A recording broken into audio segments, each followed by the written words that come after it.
Good morning, dear children of class nursery. It's your Bengali class. তাহলে বাংলা ক্লাসে আজ আমরা গাড়ি বানিয়ে দেব। এখানে আমাদের পরের বর্ণ লিখব, ঠিক আছে? তাহলে স্বরেয় আছে, তাই তো স্বরেয় এর পরে কি হবে? স্বরেয়, তারপরে স্বরেয়া। দেখতে পাচ্ছ? এটা রস্বই। রস্বইর পরে কি হবে? স্বরেয়, স্বরেয়া, রস্বই, তারপরে দীর্ঘই। ওকে, তারপরে রস্যের পরে কি হবে? স্বরেয়, স্বরেয়া, রস্যই, দীর্ঘই, রস্য, তারপরে দীর্ঘ।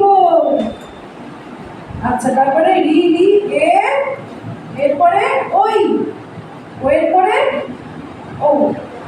যদি তোমরা না পারো তখন স্বরেয় স্বরেয়া পরিণতি আবার তারপরে রি করো, রি ও, ও কোথায়? এখানে রি করবো, দীর্ঘ, দীর্ঘ কোথায়? এই যে স্বরেয়া, কি করো? রি, এই যে ওই, এই যে। তাহলে এইভাবে আমাদের করতে হবে। Thank you.